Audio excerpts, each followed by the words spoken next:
The Year of the Perfect Christmas Tree by Gloria Houston and illustrated by Barbara Cooney. It was getting toward Christmas in the valley of Pine Grove. The wise folks said the old woman in the sky was picking her geese, for the Appalachian Mountains lay blanketed with snow. The road wound like white ribbons around the misty blue ridges, tracked by the runners of wagons, sleds, and sleighs. Occasionally, an automobile chugged its way through the silence. Across the ocean, the Great War raged, but in the valley, all was at peace. It was getting on toward the Christmas Ruthie would never forget. The Christmas when the village almost did not have a Christmas tree. It happened this way. Ruthie told me so. "Come, my pretty young'un," Papa had said one day early in the spring. "It's time to choose the Christmas tree for the village church." "But, Papa, Christmas will not come for a long while," said Ruthie. "The service trees are just now in bloom." "We must choose a special tree to mark for the coming year. It is the custom in our village," said Papa, "for one family to give to all the folk in the village and up every hill and holler a Christmas tree for Pine Grove Church. This year, it's our turn. Some years, a timbering man will give me a fat round laurel from the Northy Coves, the kind the Outlanders call rhododendron. Other years, the holler folk may bring a cedar to spread its fragrance throughout the village church." "What kind of tree shall we have, Papa?" said Ruthie. "We shall have a balsam Christmas tree, my pretty young'un," said Papa. "The balsam grows up in the rocky crags where only the venturesome man may go. The balsam is a perfect tree. It grows up high near to heaven." So Papa and Ruthie rolled on old Pitey's back across the high cliffs and along the crags, looking for the perfect balsam Christmas tree. They rode and rode from early morning until the sun was high in the sky. Finally, they saw it. Growing on the edge of a high cliff on Grandfather Mountain, alone, with no other trees around it. Its green color was dark and rich. It was the perfect shape and size. Its tip top pointing up to heaven. "This will be our perfect Christmas tree," said Papa. "And, as is the custom, the self-same year you shall be the heavenly angel in the village Christmas play. It is fitting that you should mark the Christmas tree." Papa took the red ribbon from Ruthie's coal-black curls. He lifted her high in his strong arms. "Tie this to the tip top," he said. Then he kissed the dimple in each of Ruthie's cheeks. The summer came, and Papa was called away to be a soldier. He went to fight in a war, far across the sea. That year, the timber was not cut, so Mama had no money to buy coffee, sugar, or cloth for new dresses. Mama and Ruthie drank peppermint tea, sweetened with honey. Mama lowered the hems of Ruthie's dresses and embroidered pretty flowers over the tears and mends. Together, they tended the little garden, growing vegetables to eat. And every night, Mama tucked Ruthie into her little bed and listened as she said the same prayer. "Please send my Papa home for Christmas," Ruthie whispered. "And please have old St. Nicholas bring me a doll with a beautiful dress, the color of cream, all trimmed with ribbons and lace." One day that fall, when the dried corn shucks rustled in the breeze, a package came from Papa. In it were soft silk stockings for Mama and blue satin hair ribbons for Ruthie. There was a letter, too. "I'll be home for Christmas," the letter said. "The war is finally over. The armistice was signed today." The days passed. Each day, Ruthie ran home from school as fast as the deer that fed by the stream. "Is Papa home?"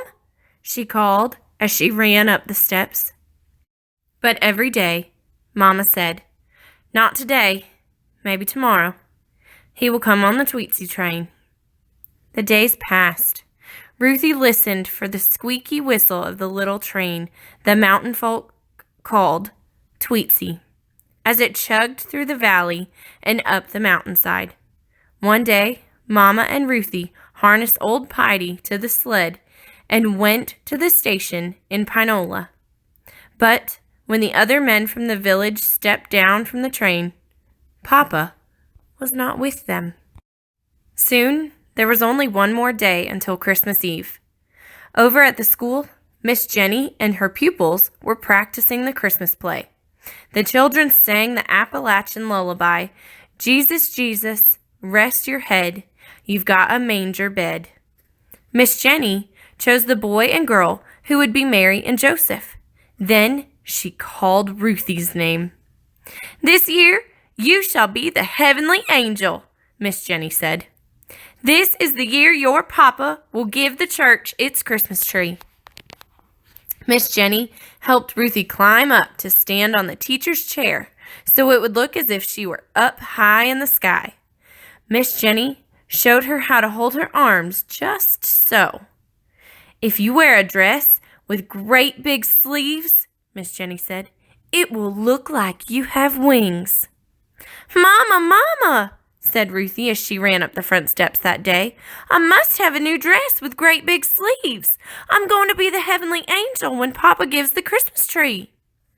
"Oh, my pretty young'un," said Mama, "I have no cloth to make a dress with great big sleeves, and I have no money until your Papa comes home." Mama kissed the dimple in each of Ruthie's cheeks and hugged her daughter tightly. That night, the preacher from Pine Grove Church knocked at the door. "Tomorrow's Christmas Eve, Miss Green," he said, "and Tom is not yet home from the war. Chad McKinney's been saving a prime cedar on his bottom land for Christmas next. He'd as lieve cut the tree this year." "This is the year our family gives the tree," said Mama. "Tom chose it before he went away to war." "I had hoped you would heed my wish," said the preacher. "The church must have a Christmas tree when morrow comes." "Tom is as good as his word.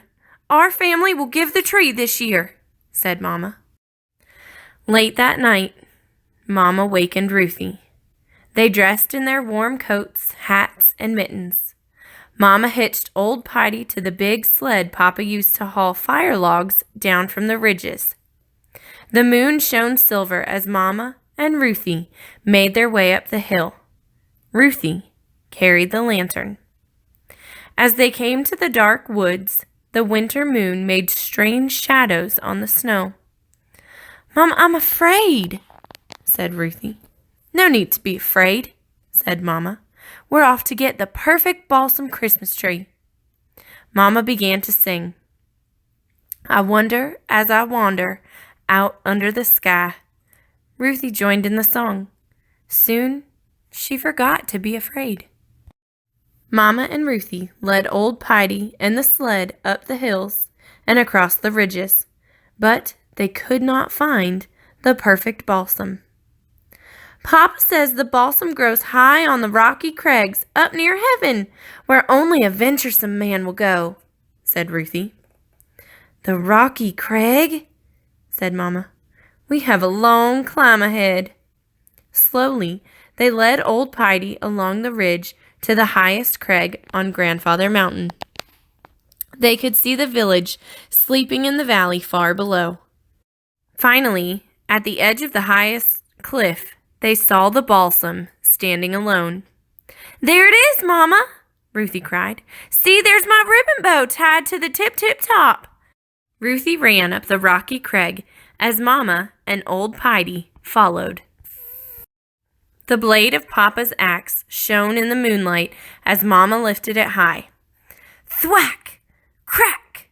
The sounds echoed through the rocks and hills. Then Mama picked up the saw and said, "Take hold of the end, my pretty young'un. Pull as hard as ever you can."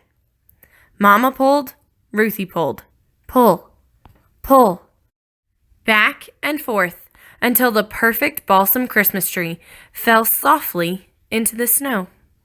Ruthie and Mama lifted the tree onto the sled and tied it there. Then they made their way down the ridge. I saw 3 ships come sailing in on Christmas Day in the morning, they sang. Through the soft snow, they led old Piety to the church. Together they lifted the perfect balsam Christmas tree from the sled and stood it in the corner near the belfry wall. Just as the sun was rising over Doe Hill, they hurried home. Tucking Ruthie into her little bed, Mama whispered, "The folks shall have their Christmas tree, and you shall be the heavenly angel this year." Ruthie fell fast asleep, but Mama sat long by the firelight, sewing as fast as her nimble fingers could move. First, she cut the ribbons and lace from a wedding dress, the color of cream.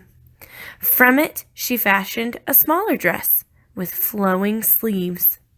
Then she took a soft silk stocking, stuffed it with lamb's wool, and stroked it until it was smooth and round.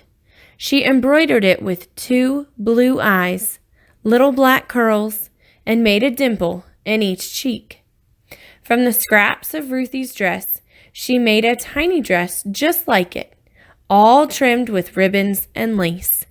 She dressed the stocking doll in the tiny dress.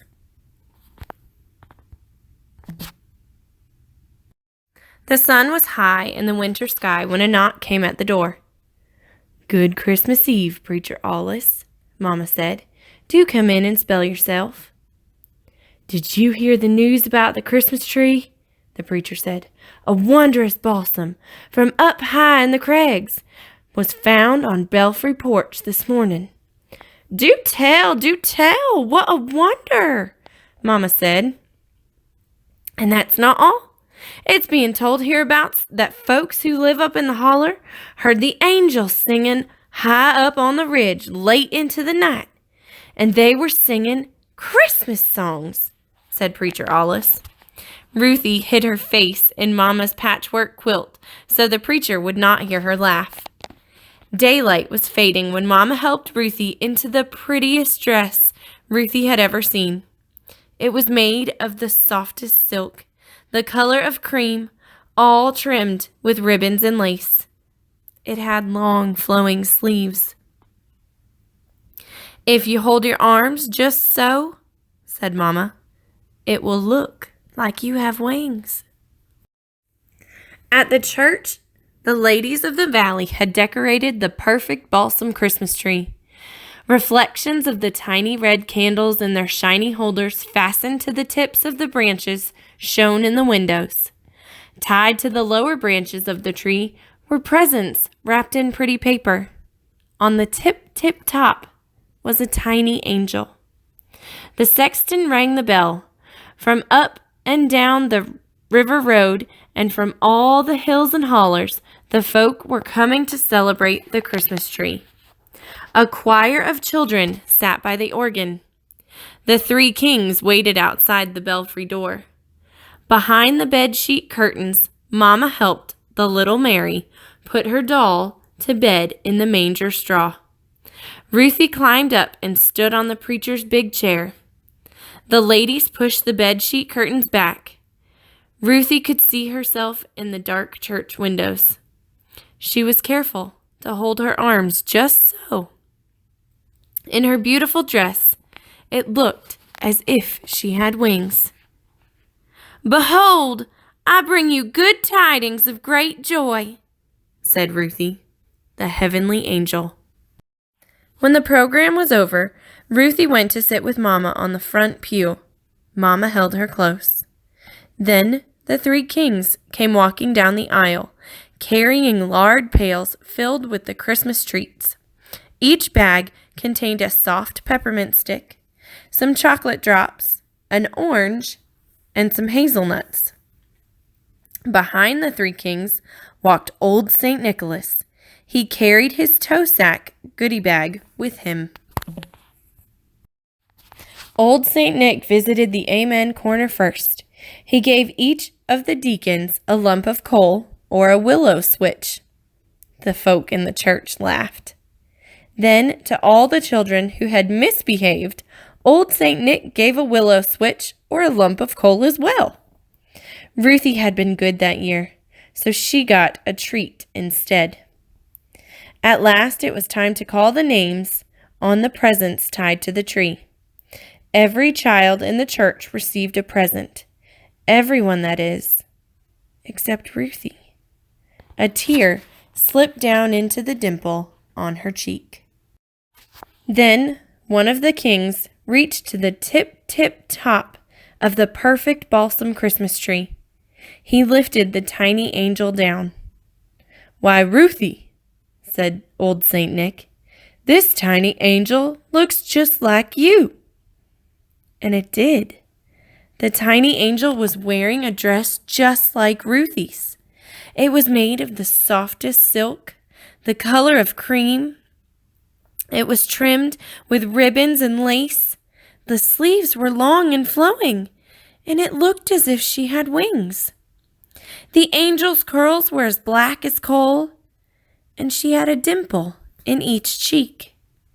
Ruthie hugged the tiny angel and kissed its silky cheek, which felt just like the silk stockings Papa had sent to Mama.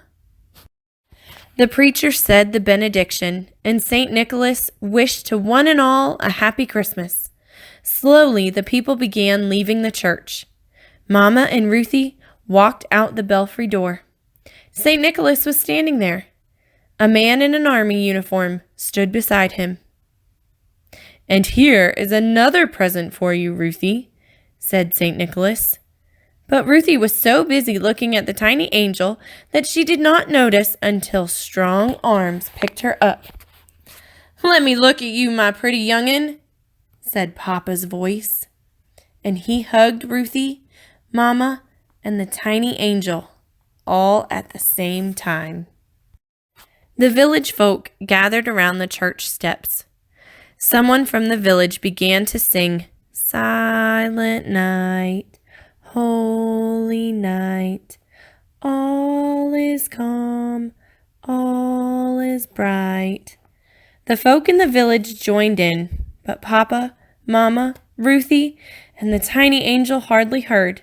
They just hugged each other some more. And since that time, every year for more than 60 years, a tiny angel has stood on top of the perfect balsam Christmas tree. She wears a dress of the softest silk, the color of cream, all trimmed with ribbons and lace. The sleeves are long and flowing, and it looks as if she has wings. The angel has coal-black curls and a dimple in each cheek. That's how it happened. The Christmas of the heavenly angel and the perfect balsam Christmas tree. Grandma Ruthie told me so.